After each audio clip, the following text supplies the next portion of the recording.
Quando o Michael Schumacher, que agora está numa situação difícil de vida, e o Rubens Barrichello, quando o Schumacher e o Barrichello eram pilotos da Ferrari, tinham uma diferença nos pedais. O pedal para travar e para acelerar eram exatamente ao contrário. E o Barrichello teve que fazer um teste e pegou no carro do Schumacher porque tinha um problema no seu e espatifou-se na primeira curva, como é evidente, porque estava habituado a travar com o pé esquerdo e acelerar com o direito, e naquele carro funcionava tudo ao contrário. Este primeiro ano de pontificado do Papa Francisco, para mim pessoalmente, tem sido a experiência do Barrichello. Porque, como jornalista da Agência Eclésia, que é uma agência oficial da Igreja Católica, estava mais habituado a funcionar como acelerador em relação aos Papas, ao ensinamento dos Papas, a figura dos Papas. E em muitas circunstâncias do pontificado do Papa Francisco, temos tido de funcionar um bocadinho como travão.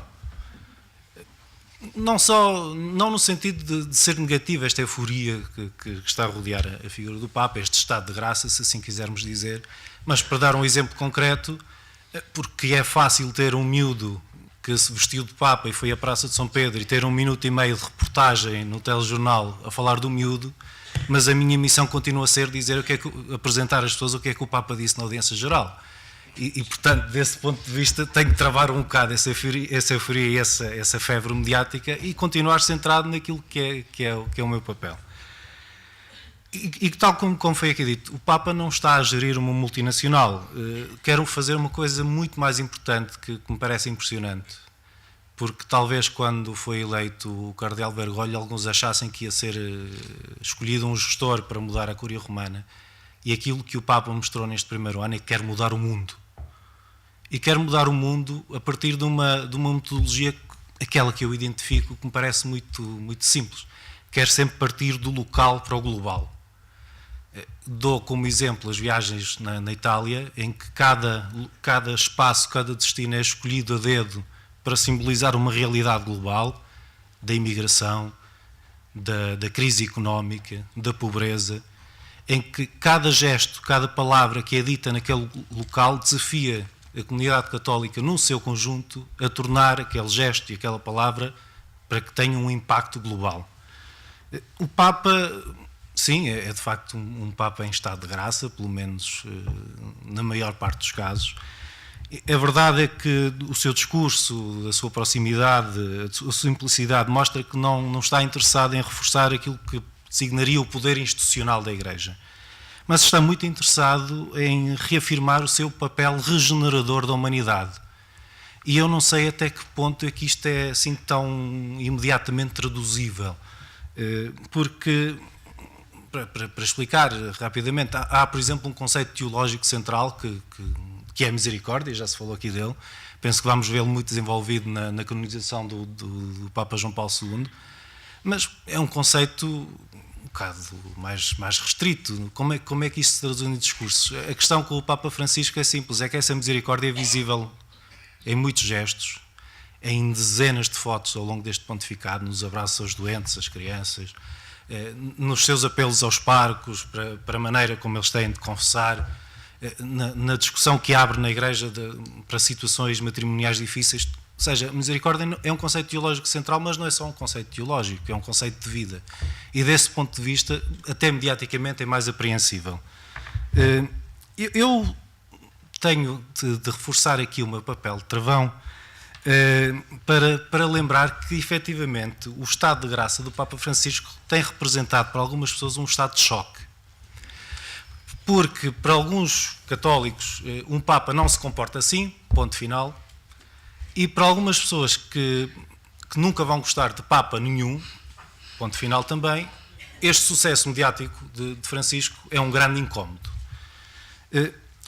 Eu percebo que para alguns este ano de pontificado tenha sido uma espécie de talk show, em que esteve permanentemente o Papa a fazer uma espécie, não se ofendam, a fazer uma espécie de Oprah Winfrey, em que tinha conselhos para dar sobre todas as dimensões da vida humana, mas que, na verdade, há a tendência de alguma resistência, pelo menos nas críticas que eu vou vendo, de achar que isto afinal é só discurso e que não vai mudar nada na Igreja.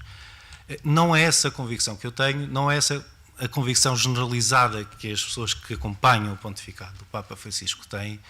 E é importante que no tratamento mediático também, e na recepção que se faz do pontificado, porque o Papa Francisco é completamente genuíno naquilo que faz, mas também depende muito para que esse ser genuíno se transcreva para a sociedade e para a Igreja, da recepção que as pessoas fazem do seu pontificado, se perceba que é um pontificado efetivamente que quer ser marcado pela mudança. Do ponto de vista também mediático, tem havido uma coisa interessante que já foi valorizada, que tem havido a concentração na frente do palco. Ou seja, nós passamos de um final de pontificado de Bento XVI muito marcado pelos bastidores para a concentração na frente do discurso, da palavra, do gesto, o que é, do meu ponto de vista, um potencial enorme a aproveitar por parte da Igreja Católica no seu todo, para passar a sua mensagem, esta tal mensagem de regeneração, a importância de ter uma palavra relevante e a própria encíclica e exortação apostólica que já foram publicadas neste pontificado tem muito esta dimensão da relevância da fé num mundo que é muito marcado pela indiferença. E para mim, o sucesso do Papa também se pode explicar, em determinada medida, pela necessidade e pela importância de uma referência ética, mesmo para quem não está à procura dela, mas que se depara com ela, e é de tal forma forte e impressionante que não a pode contornar. Esta expressão já foi utilizada hoje. E para mim, a definição que eu vou desenvolvendo de Francisco é, de facto, um Papa incontornável. Mas um Papa incontornável que quer que nos deixemos incomodar e também nos quer incomodar. E eu devo dizer que no meu cotidiano isto às vezes tem acontecido. Porque quando o Papa diz que não se dá esmola e virar a cara para o lado, ou que não, já me aconteceram situações de pensar, não, agora não vou atravessar para o outro lado da rua. O que é que o Papa Francisco ia dizer? Tem este impacto no cotidiano, não sei se aconteceu a mais pessoas, mas pelo menos desse ponto de vista, penso que há esta marca, esta referência ética que é absolutamente incontornável, mas que não esgota, e penso que essa é outra das nossas missões também enquanto comunicadores, não se esgota nestes soundbites, por assim dizer. Há uma profundidade, há uma camada de pontificado que vai para além deste entusiasmo e deste quase culto da imagem que o próprio Papa já se apressou a querer contrariar. Eu, para não vos ocupar muito mais do vosso tempo, até porque a conversa já veio longa, eu devo dizer que esta nova abordagem de simplificação do papado e até da Cúria Romana, numa liderança espiritual, parece-me importante. Ou seja, a forma, o estilo, numa liderança espiritual, e isto já foi dito noutras circunstâncias, não é algo secundário. E portanto, aqui uma mensagem mais profunda de coerência entre aquilo que o Papa é, aquilo que ele mostra e aquilo que ele diz, que é de facto uma lição mediática no tempo, enfim, em que a comunicação muitas vezes é feita com base na falsidade e no engano e em perfis falsos. Esta absoluta coerência do Papa Francisco e esta mensagem que ele quer transmitir é de facto uma grande lição para a humanidade de hoje.